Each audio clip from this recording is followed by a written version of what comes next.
दोस्तों क्या हालचाल। मेरा नाम है मयंक और आप देख रहे हैं इतिहासकार। तो वीडियो का टाइटल देख कर आपको पता लग गया होगा कि हम क्या डिस्कस करने वाले हैं। आई नो मैं इस टॉपिक पे थोड़ा लेट हो गया हूँ क्योंकि राफेल फाइटर जेट्स को इंडियन एयरफोर्स में इंडक्ट हुए 1 महीने से ज़्यादा हो गया।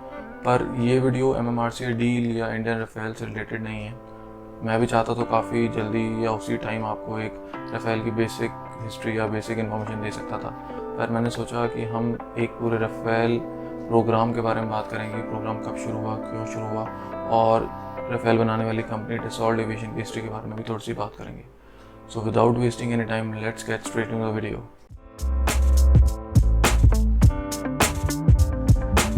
तो पहले बात करते हैं डसॉल्ट एविएशन की। डसॉल्ट एविएशन एक 90 साल पुरानी कंपनी है जिसकी स्थापना मार्सेल ब्लॉक ने सन 1929 में की थी। मार्सेल ब्लॉक एक फ्रेंच इंडस्ट्रियलिस्ट थे जिनका पूरा जो करियर है वो एयरक्राफ्ट मैन्युफैक्चरिंग की फील्ड में ही बीता। उनका जन्म 22 जनवरी 1892 को पेरिस में हुआ था। मार्सेल ब्लॉक ने अपनी स्टडीज़ पूरी की National Higher French Institute of Aeronautics and Space से। और यहाँ एक बड़ा मज़ेदार सा फैक्ट है, इसी इंस्टीट्यूट में उनके क्लासमेट हुआ करते थे मिखाइल गुरविच। और मिखाइल गुरविच के बारे में जो लोग नहीं जानते, वो बेसिकली मिग कॉरपोरेशन के को फाउंडर थे। उन्होंने आर्टेम मिकोयान के साथ मिलके मिग कॉरपोरेशन की स्थापना की थी।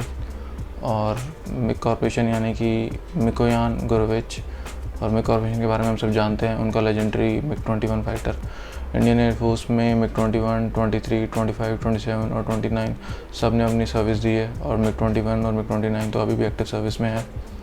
सो उस समय उन दोनों को शायद नहीं पता था कि इन फ्यूचर उनकी कंपनीज़ के एयरक्राफ्ट दुनिया की कई एयरफोर्सेस में सर्व करेंगे और इवन आपस में कम्पीट भी करेंगे।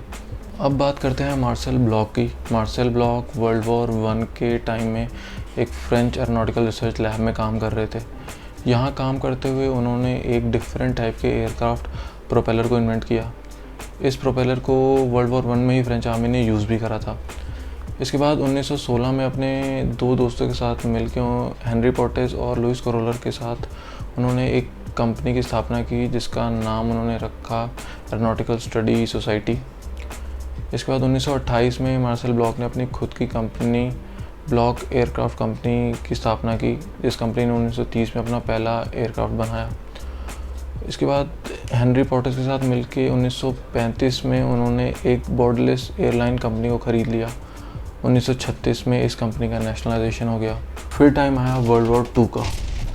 वर्ल्ड वॉर 2 में जब फ्रांस पर जर्मनी का कब्ज़ा हो गया तो फ्रांस की जो एयरक्राफ्ट इंडस्ट्री थी वो ऑलमोस्ट 90% तक ख़त्म हो गई। जो 10% काम कर रही थी वो सिर्फ जर्मन एयरक्राफ्ट की सर्विसिंग का ही काम कर रही थी। इसके बाद मार्सेल ब्लॉक ने जर्मन्स के साथ कॉपरेट करने से मना कर दिया, उनके लिए काम करने से मना कर दिया। इसलिए अक्टूबर 1940 में उनको अरेस्ट कर लिया गया। कई बार उनसे पूछा गया, वो हर बार मना कर देते थे। इससे तंग होकर जर्मन्स ने 1944 में उनको एक कंसंट्रेशन कैंप में भेज दिया।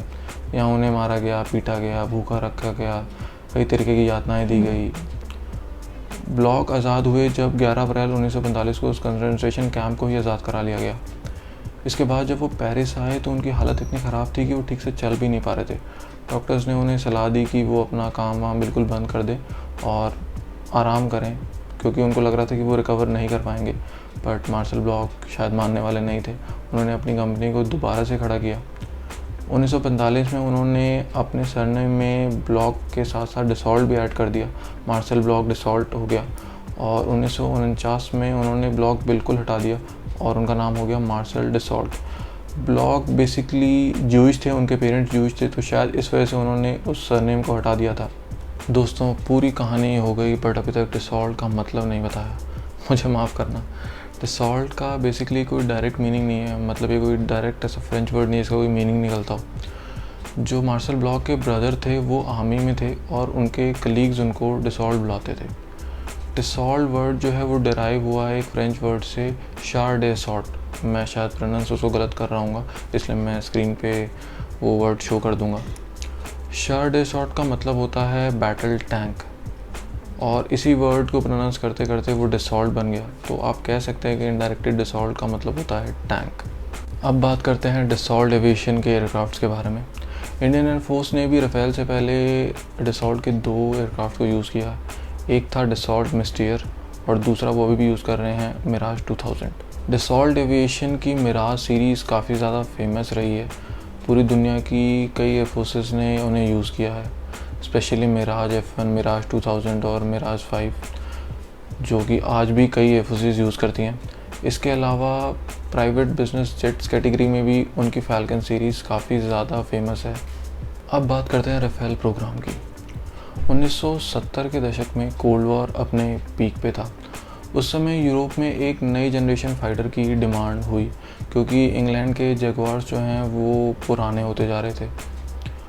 तो और उस समय सोवियत यूनियन ने अपने 2 फाइटर्स पूरी दुनिया के सामने पेश करके वेस्टर्न वर्ल्ड को बिल्कुल डरा सा दिया था। उनमें से एक था MiG-29 और दूसरा सुखोई 27। इन दोनों का कॉम्पिटिटर ढूंढने के लिए, बनाने के लिए यूके, फ्रांस, वेस्ट जर्मनी और इटली ने कोलैबोरेशन करा कि हम मिलके एक जॉइंट फाइटर बनाएंगे।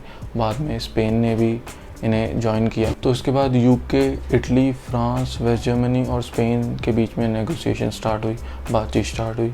जो यूके, इटली, वेस्ट जर्मनी और स्पेन की रिक्वायरमेंट थी, उनकी पहली रिक्वायरमेंट ये थी कि उस एयरक्राफ्ट का जो प्राइमरी रोल होगा वो होगा एयर टू एयर और सेकेंडरी रोल होगा एयर टू सर्विस।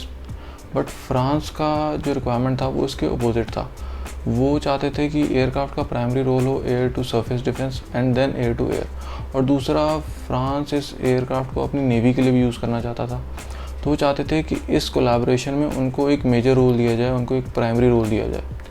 बट ये चीज़ें कहीं ना कहीं कॉन्फ्लिक्ट करती रही पांचों नेशंस के बीच में। एंड में जाके ये कोलैबोरेशन टूट गई जब फ्रांस इस प्रोजेक्ट से अलग हो गया 1985 में। स्पेन भी कुछ टाइम के लिए अलग हो गया था, बट फ्रांस के प्रेशर के बावजूद स्पेन ने इस प्रोग्राम को ज्वाइन कर लिया। तो यूके, इटली, वेस्ट जर्मनी, जो बाद में जर्मनी हो गया, और स्पेन ने जो फाइटर बनाया उस फाइटर को आज की डेट में हम यूरो फाइटर टाइफून के नाम से जानते हैं। और फ्रांस अपने राफेल प्रोग्राम के साथ अलग हो गया। राफेल की जो पहली डेमो फ्लाइट थी वो हुई थी 1986 में, और उसके बाद जो उसकी नेक्स्ट टेस्ट फ्लाइट हुई थी वो हुई थी 1991 में।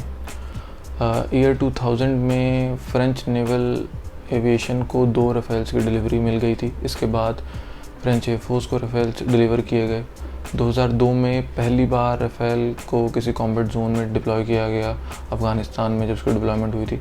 इसके बाद वो कई कॉम्बैट जोन में डिप्लॉय हो चुका है, लाइक लीबिया वगैरह। तो यही सब बातें थी राफेल प्रोग्राम के बारे में, उसकी हिस्ट्री के बारे में, डसॉल्ट एविएशन की हिस्ट्री के बारे में। और हम सब जानते हैं कि MMRC डील में यूरोफाइटर टाइफून और राफेल फाइनलिस्ट थे, जिसमें राफेल इंडियन एयरफोर्स के इस डील में, इस टेंडर में विजेता बना था। राफेल आप कह सकते हैं कि एक डिस्प्यूट से बना हुआ फाइटर एयरक्राफ्ट है, क्योंकि अगर वो डिस्प्यूट ना हुआ होता, अगर फ्रांस भी इस चीज़ के लिए एग्री कर जाता, तो आज शायद राफेल नहीं होता, खाली यूरोफाइटर टाइफून होता। बट राफेल उन्होंने बना और एक बहुत अच्छा फाइटर जेट बनाया। इंडियन एयरफोर्स के अलावा इजिप्शियन एयरफोर्स और कतर एयरफोर्स भी उसे यूज़ करती है। सो होप आप लोगों को ये वीडियो पसंद आई हो। अगर पसंद आई हो तो चैनल को सब्सक्राइब कर देना, लाइक भी कर देना। मिलते हैं आपसे नेक्स्ट वीडियो में। Bye bye.